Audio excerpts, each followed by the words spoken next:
ఒక వ్యక్తి ఒక పుస్తకం రాస్తే ఆ పుస్తకంలో ఒక పేజీలో ఉన్నదానికి ఇంకొక పేజీలో ఉన్నదానికి పొంతన లేదు. 40 మంది వ్యక్తులు ఒకరికొకరు సమకాలీనులు కాదు. ఒకరు ఒక కాలంలో జీవిస్తే ఇంకొకళ్ళు ఇంకొక కాలంలో జీవించారు. 1600 సంవత్సరాల కాలంలో ఓ పుస్తకం రాస్తే ఆ పుస్తకం అంతా కూడా ఒక్క యేసుక్రీస్తు గురించే మాట్లాడింది. 66 పుస్తకాలు కూడా 66 పుస్తకాలు కూడా ఒకదానికి పొంతన ఉంది, విరుద్ధత లేదు. భగవంతుడు రాయించకపోతే ఇంకెవరు రాయించినట్టు ఈ పుస్తకాన్ని? అది చాలదు, విజ్ఞత చెప్పదు మనకు ఆ మాట.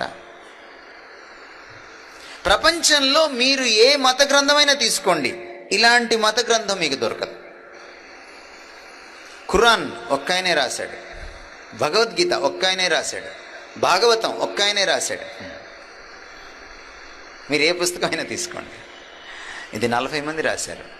కానీ ఒకదానికి పొంతన, పొందిక ఎలా రాయగలిగారు? ఒకే కాలంలో జీవించినటువంటి 40 మంది 1600 సంవత్సరాల కాలంలో ఒకే విషయాన్ని ఎలా రాయగలిగారు? పోనీ కాపీ కొట్టారా? కొట్టలా.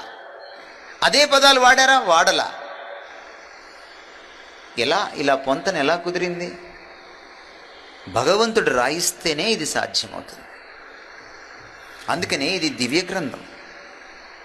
అందుకనే దీంట్లోకి తొంగి చూడాలి.